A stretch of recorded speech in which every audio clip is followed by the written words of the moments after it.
We give you honor, Lord. We give you adoration. Thank you because you change it not, O Lord. Thank you because you are God. You are forever, Lord, in our midst. Blessed be your name, Lord, in the name of Jesus. Amen. Blessed be your name, King of glory, in the name of Jesus. Amen. Lord of lords, blessed be your name in the name of Jesus. Amen. Father, as we gather at your feet today, O God, it is time we are waiting, O Lord, on you. We want to hear from you, O Lord, directly. Father, speak to us in the name of Jesus. Amen. Holy Spirit, minister to us in the name of Jesus. Amen. Open our eyes, open our ears, O God, that we may see you, that we may hear from you, Lord, in the name of Jesus. Amen. Touch us, O God. Let us receive a touch from thee, O Lord, in the name of Jesus. Amen. The word that our life needs, O God, send to us today in the name of Jesus. Amen. That we will not remain the same. Amen. That our life, O God, will give you glory in the name of Jesus. Amen. Thank you because you are the Lord. Thank you, Jesus. Blessed be your name, O Lord. Hallelujah. Blessed be your name, O Lord. Hallelujah. Every power that is not of God be destroyed by fire in the name of Jesus. Amen. Every spirit of the antagonist, every power from the pit of hell be destroyed by fire in the name of Jesus. Amen. Holy Ghost, take control. Amen. That this will be to your glory, O Lord. Amen. Thank you because you are there. Thank you, Jesus. Blessed be your name. Hallelujah. For in Jesus' mighty name we are prayed. Amen. Amen. And amen. In Jesus' name. Praise the Lord. Hallelujah. Praise the Lord. Hallelujah. Praise the living Jesus. Hallelujah. Amen. Amen. Amen. Amen. Amen. Amen. Hallelujah. Praise the Lord. Is everybody, are we all happy to be in the presence of God? It looks like everybody is kind of frowning. I don't know. Let us all be happy to be in the presence of God. It's important that we are happy. Amen. Amen. The joy of the Lord is our strength. Right. To not be taken away from us in Jesus' name. Amen. Say, restore unto me the joy of thy salvation, and renew right spirit within me. Amen. Amen. Today we want to give God all the glory, all the honor, and the adoration for the opportunity He has given unto us for us to be in His presence. It is not of Him that we little. Oh, I want to be there. It is not about you. It is about God that grants us the grace for us to be here. Too many people who have been taken away unknowingly, unexpectedly, unplanned. Too many people have plans for today, but they are not here. Not because they do not want to be here. When they made that plan, those plans, they wanted to fulfill them. They wanted them to be the truth. But they never lived to fulfill those things. So that we are here, it is glory to God. Hallelujah. Amen. Today I want to exhort us and I want to remind us about a topic that I titled A Treaty of Reproach. A treaty of reproach. Treaty is more like an understanding. The people in government will call it MOU when they send it from one office to the other. Memorandum of Understanding. Some, when they want to go into a contract, they call it contractual agreement. This party and that party, they sign both. At times when we want to take a lease in this part of the world, you have to sign what is called lease agreement. In the lease agreement, the owner of the property will have stated exactly what he wants you to do in that house. The things that will guard and guide the whole of your term, of your rental term. You see, for 6 months or for 1 year. Everything that will guard it, the amount to be paid, where the check will go, how the house will be maintained, and all of that will be in that agreement. When it becomes an agreement between two nations, it could be called a treaty. The head of states or their representative, in person of the ambassador, signs those agreements. But they don't just jump onto it and begin to sign it. They have to send it back to their home office for review. After it is reviewed, they will come back and tell them, okay, either we agree or we do not agree, or we agree to this aspect or we do not agree to this aspect. So treaty at times in the term of the biblical terms could be compared to a covenant. Could be compared to a covenant between two people. Reproach, on the other hand, is what is of shame. Something, a characteristic that you are not proud of. Something that could be talked about in a demeaning manner. That can bring you down, that can bring your ego completely to ruins. So when we say a treaty of reproach, we are talking about an agreement or a covenant of shame. I pray every such covenant that brings shame, trouble, disappointments, failures in our lives today is terminated in the name of Jesus. Amen. Such does not matter if we do know or we do not know. Maybe we have been committed into such even before we were born. And we just begin to live our life not knowing that we were committed to such agreements before we were born or when we were born. And they took us to those places, those shrines. And they get us into those troubles before we even become knowledgeable of where we are. Every such covenant that's hitherto hindered our glory is terminated today in the blood of Jesus, in the name of Jesus. Amen. For the scripture makes me to know that there is no other covenant that is greater than the one that is made of the blood of the Lamb. And so we stand upon the blood of the Lamb today and we destroy every such covenant of evil. Every such covenant of evil that brings us down, that speaks of evil, that speaks of shame, that brings even failures in our lives. We speak against such covenants in the name of Jesus. Amen. It does not matter where it was done or who was involved. It does not matter who entered into such covenants or treaty on our behalf. We say today, if they will not change, death will visit them in the name of Jesus. Amen.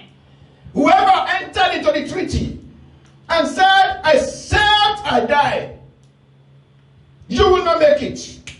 Every such ones who says so, who pledged so in their spiritual realm, die today in the name of Jesus. Amen. And when you pledged yourself and said it will not be when you are alive. Anyone that has done so in our lives, in the life of our children, upon our homes, upon our families, about our marriage, or about our life, or about the glory that God has given unto us from heaven. Every such life today, heavens ask for their life in the name of Jesus. Amen. So shall it be. Amen. In the name of Jesus. Amen. Amen. Amen. A treaty of reproach.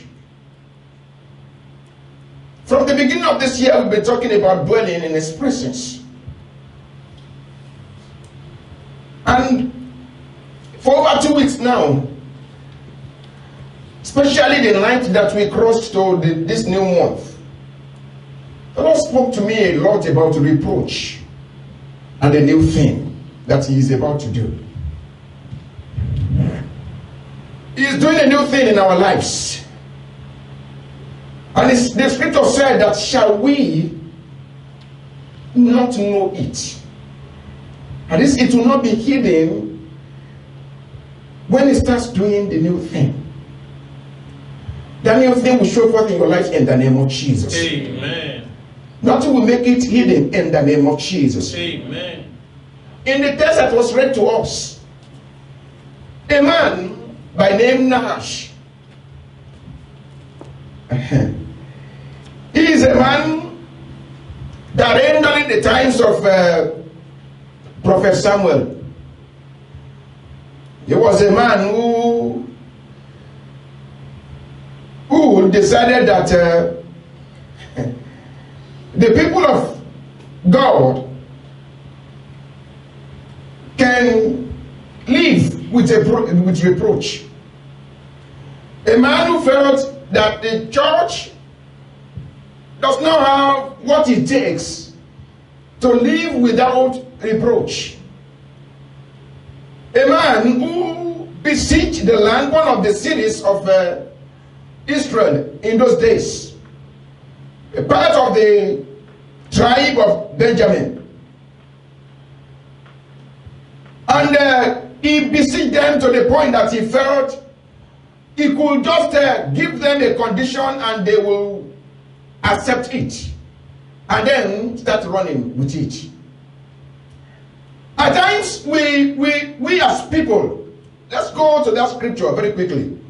We as a people, at times, we do certain things in our lives that if we are not careful, we accept what we are not supposed to accept at all. In that book of 1 Samuel chapter 11 that was read to us in the text for today, let's start from verse 1 there very quickly. Is anyone there? Read for us. Then Nahash, the Ammonite, came up and encamped against Jabesh Gilead. And all the men of Jabesh said unto Nahash, Make a covenant with us, and we will serve thee. And Nahash the Ammonite answered them, On this condition will I make a covenant with you, that I may thrust out all your right eyes, and lay it for a reproach upon all Israel. Amen. God bless you, sir. Amen. Amen. Amen. The scripture says that the Ammonites came and laid a siege. In the first instance, what were they doing to the point that the enemy was able to get to the point of laying siege on the city? At times, we as children of God do forget that the enemy does not sleep at any time. We do forget that the enemy is always on the move. The Bible makes me to know that the children of wickedness, they are wise in their own generation. The scripture makes us to know that they never ever rest. It says he roars like a lion, seeking for whom to devour. You will not be the victim in the name of Jesus. Amen. But at times, do we know that when we sleep, that is when the enemy comes and does the havoc? The city was besieged by the man called Nahash. Now, when the trouble came, the people of the city did not go back to God. What did they do? They quickly want to seek for a shortcut. They sought for a shortcut. They want to make an agreement, a covenant with the enemy. So many times in our lives as well as children of God, there are times that we encounter situations in our lives and we feel like, I don't think I'm able to handle this. Or, what's the better way? What's the easy way out? What route can I take that I can get to the answer very quickly? That I don't have to go through the shortcuts. I just maneuver myself and I'm there.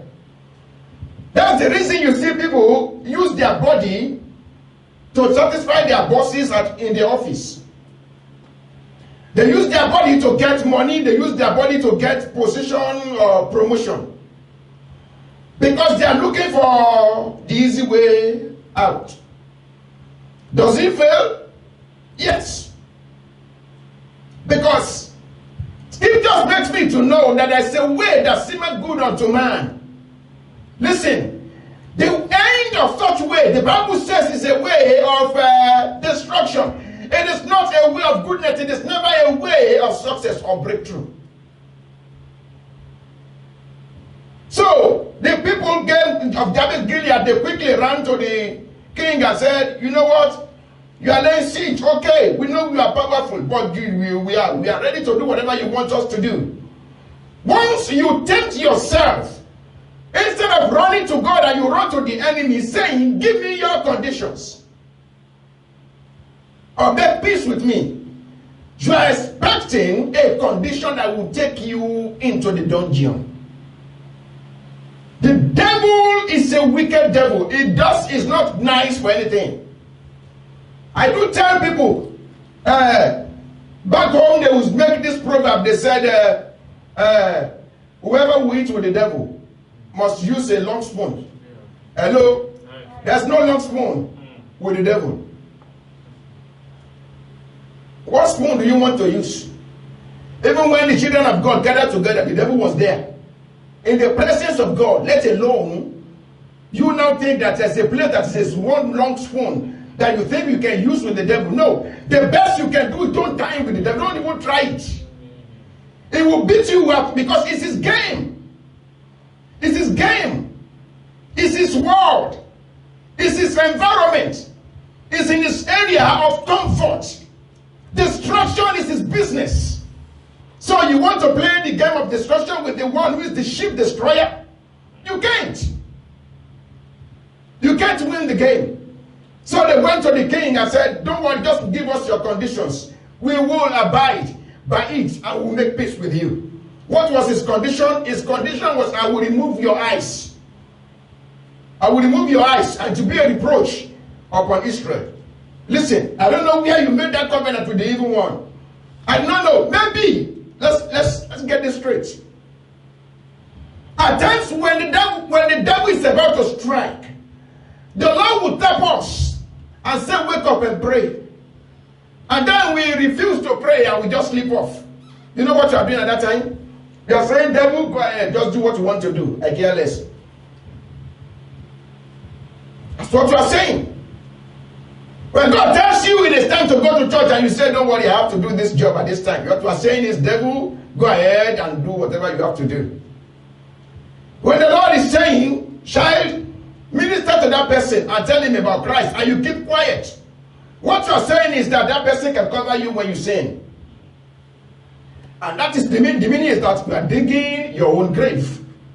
Do you know that when you testify about goodness of God to somebody, it becomes a problem for you to commit sin in the presence of that person? Because you will know the person will remind you that I thought you were a Christian. So you don't want to sin. But it is when you want to cover up that you are not a Christian, that's when you are not able to testify about goodness of God to that your co-worker. And that is why you are able to commit that sin at your place of work when the pastor is not around. Hello? So each of those times when we fail God, what we are doing is we are telling the devil, right on, I am with you. I pray we will not fail in the name of Jesus. Amen. Hallelujah. Amen. Hallelujah. Amen. So they made a covenant with the enemy. The enemy said, don't worry, my condition is simple. Just don't worry. I will give you peace. I will not lay siege on you anymore. You will have food. You will have everything you need. I will supply all your needs. If you care for anything, I will give it to you. Just don't worry. I will remove one of your eyes. That was the same thing the devil did with Jesus Christ our Lord. He told him, don't worry, just look around. All you need to do is just bow down to me. I will give you everything. Are you ready to bow to the enemy? Just for a piece of meal. I pray we will not sell our birthrights in the name of Jesus. Amen. This man gave them a condition that was supposed to be a reproach upon the land. Every reproach of the enemy over your household, over your wife, over your child, over your husband, over everything that concerns you, I pray it is cancelled and nullified today in the name of Jesus. Amen. Amen. Amen. Let's quickly go through these 5 things that I listed here. For you as a child of God, number 1, you must stand for your rightful defense. It is important as a child of God, every time, as a matter of fact, be ready for a battle at all time. Paul did not tell us to rest a little and then later on wake up again. No. All he told us in that Ephesians chapter 6 from verse 10 is that put on the whole armor of God. Listen, you can be challenged at any point in time. Will you be ready for your defense? Will I be ready for my defense? Psalm 144 verse 1. The scripture talked about him that is the one who trains us to war. Yes? Psalm 144 verse 1 is the one who trains us. As a matter of fact, remember in the book of Nehemiah, when Sanballat and Tobiah, when they were doing their thing, their cook-up,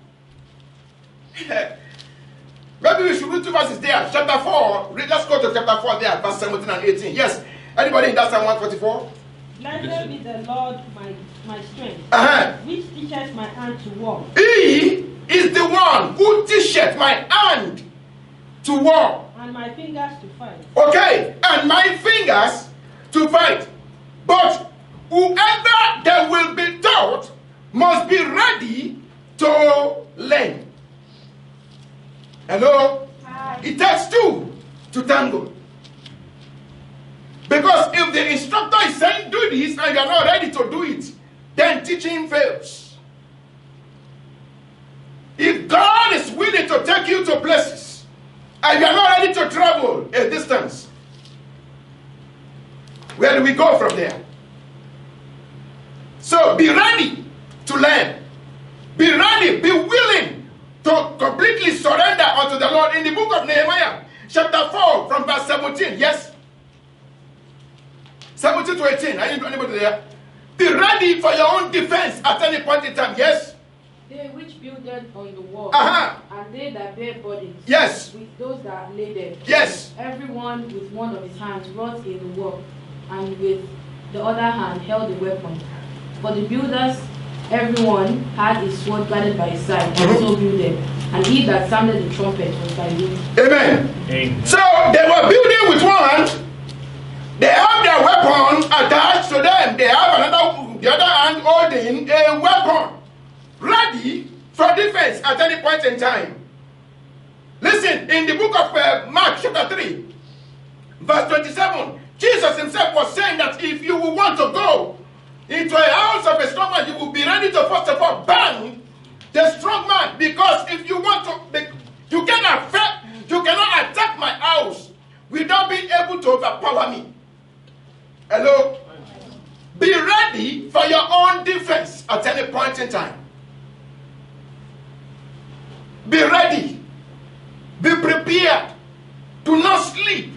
It is not time to rest. The Lord will keep us in the name of Jesus. Amen. Number 2, you must remember your place of solace.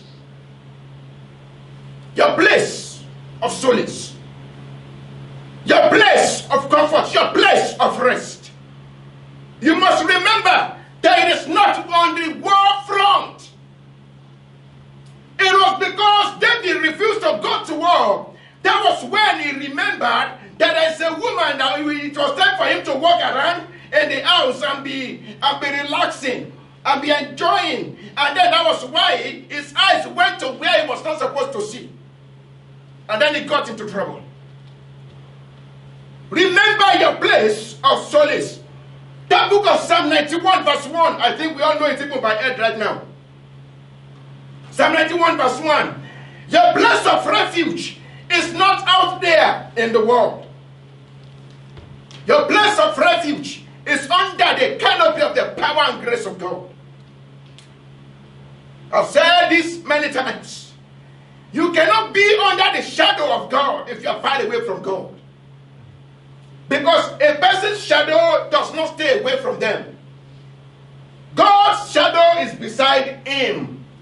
You want to remain under his shadow, then you must be close to him. Remember your place of solace. Joshua told the people of Israel in the book of Joshua chapter 1 verse 9. He said, don't worry, God is with you at all times, wheresoever you go. It does not matter where you go. The Lord is with you. Make sure that you know your place of solace. That your place of strength is not in you. It's not even in the pastor. It's not in no prophet. It is only in God and God alone. Amen. Amen. There's no peace in this world, brethren.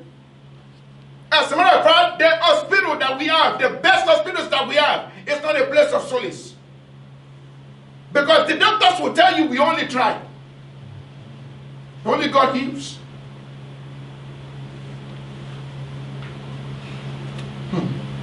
Amen. Amen. In Matthew 11 verse 28, Jesus himself said, come to me, all ye that labor and are heavy laden. He didn't say go to somewhere else. Know your place of solace. Know who to call. Not a friend. Not a friend who will take you elsewhere. Who will lead you around into the depths of their dungeon. You don't even know if that your friend you are trying to talk to is part of the occultic group that is working against you. You don't even know.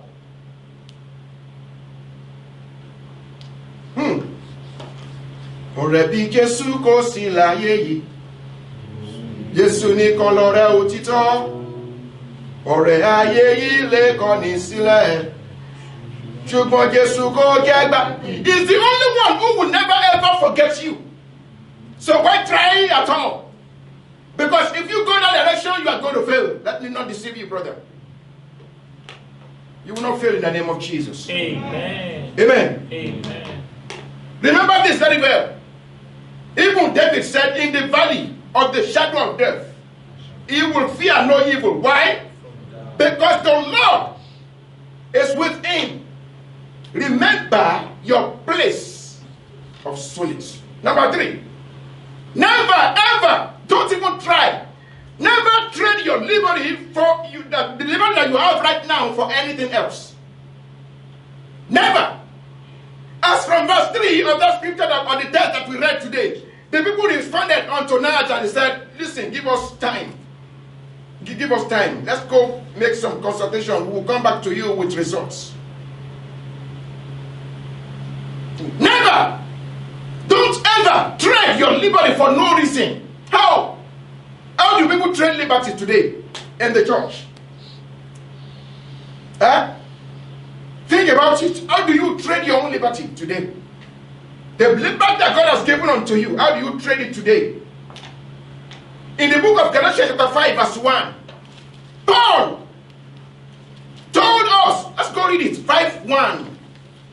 Quickly, Galatians chapter 5 verse 1. Yes? Stand fast, therefore, in the liberty wherewith Christ. Scripture says, stand fast, stand firm, stand truly, holding tight unto it in the liberty that what?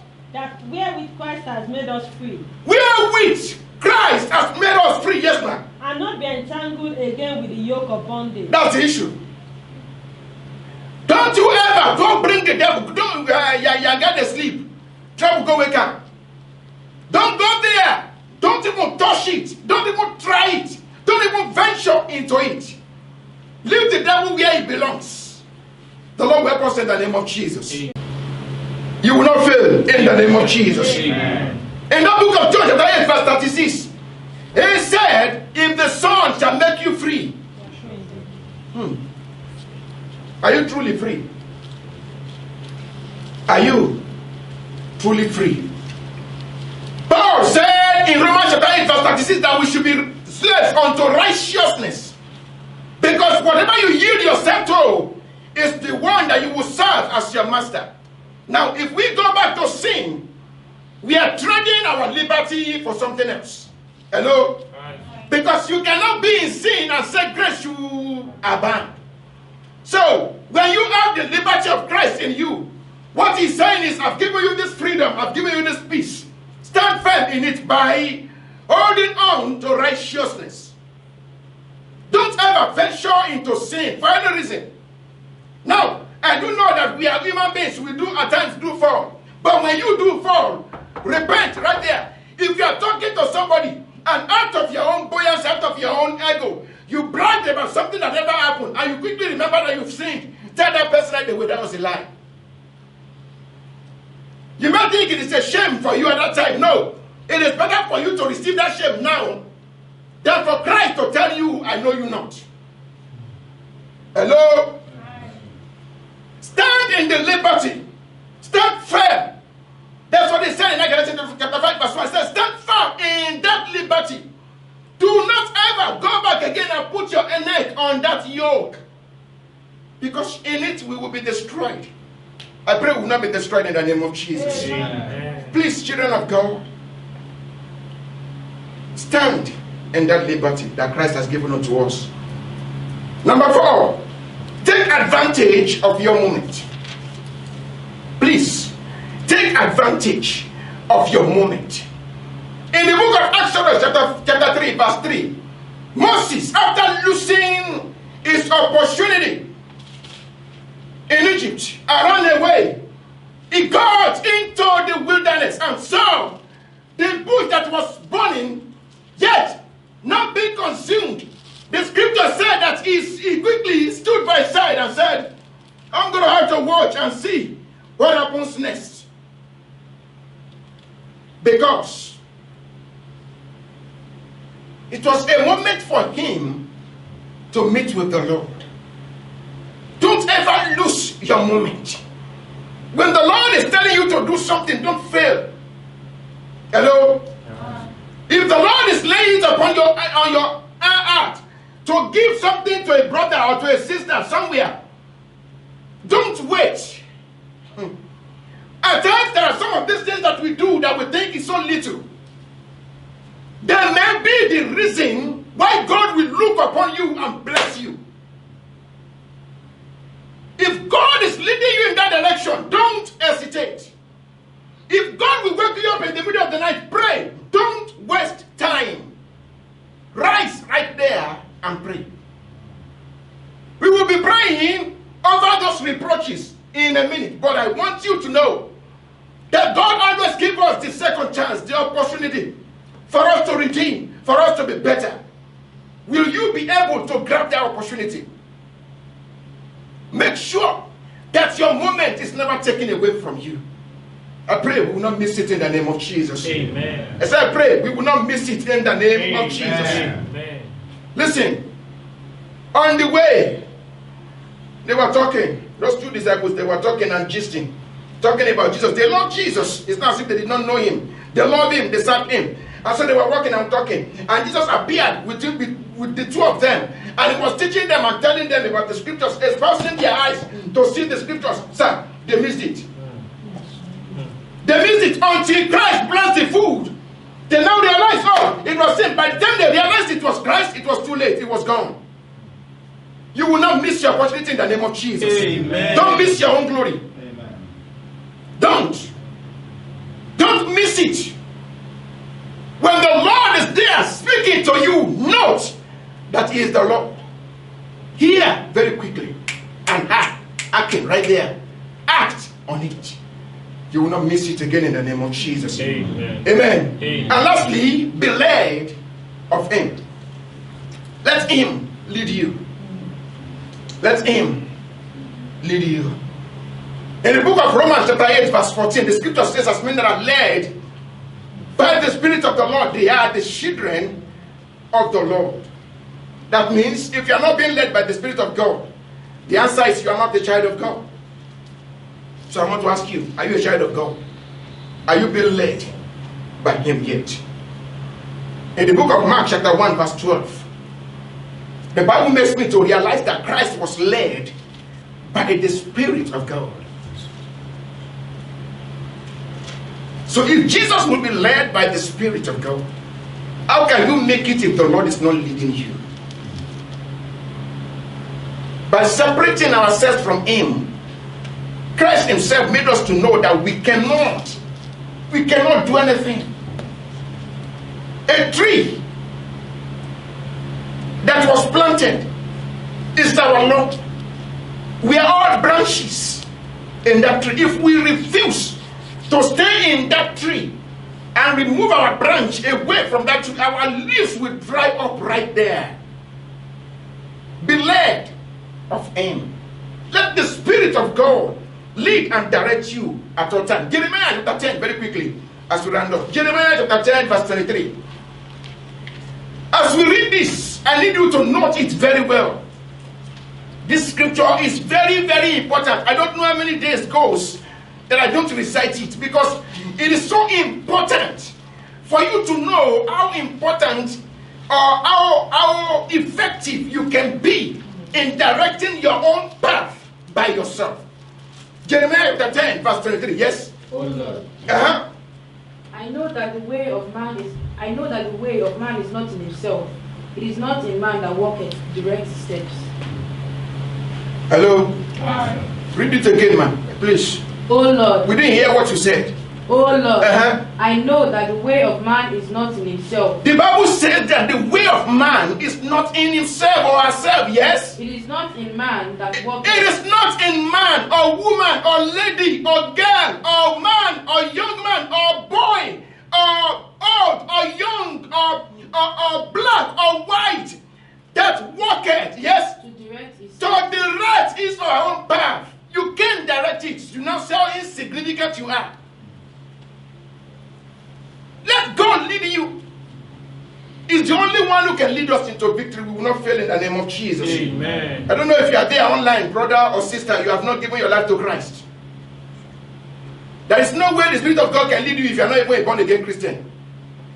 Because His Spirit does not dwell in the place of confusion. It does not dwell in the place of sin. So I want to beseech you to please give yourself unto the Lord and accept Him as your personal Lord and Savior. For He's knocking right now on your door. So watching me is knocking on your door and asking, will you give yourself unto Him? He's standing by the door and knocking. Will you hear His voice today and open up the door unto Him and accept Him as your personal Lord and Savior? And then let Him lead you from now on. And never ever forget your place of solace. Never ever trade the liberty that God has given unto you unto anyone. If you will please accept Him, let Him be the Lord of your life. I need you to go before Him and pray and say, Father, I have sinned against you, Lord. Forgive me every sin, O God. Remove my name from the book of damnation, O God, and write my name in the book of life, O Lord. I accept you as my personal Lord and my Savior. Let your blood, which you shed on the cross of Calvary, wash me clean in the name of Jesus. And please, if you're online there, you are accepting Christ, please find a Bible-believing church to attend. The Lord will bless you in the name of Jesus. For us all who are here in the presence of God, let's rise up on our feet. I need us to go and pray and say, Father, is there any way I have traded up my place, or I have traded the liberty, or I have gone out of the place of my solace? Is there any way that I have given away what you have given unto me? Forgive me, Lord. In the name of Jesus, open your mouth and begin to pray in the name of Jesus. Open your mouth and begin to talk to God. Lord, is there any way I have traded that which you have given unto me, O God? Lord, forgive me in the name of Jesus. Forgive me, Lord, in the mighty name of Jesus. Let's pray and talk to God. Lord, forgive me in any way that I've traded that which you have given unto me. Forgive me, Lord, in the name of Jesus. Have mercy on me, Lord, in the name of Jesus. In any way that I've traded the liberty that you have given unto me, O God, that I've gone back into sin, that I've dipped my hand into an agreement with the devil, Lord, have mercy on me in the name of Jesus. Have mercy on me, Lord, in the mighty name of Jesus. Have mercy, Lord. Let your mercy speak over me, Lord, in the name of Jesus. Let your mercy speak over Almighty in my life in the name of Jesus. Let your mercy speak, Lord, in the name of Jesus.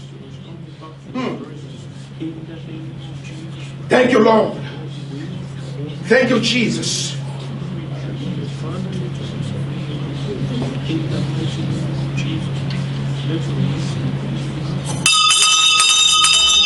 In Jesus' right.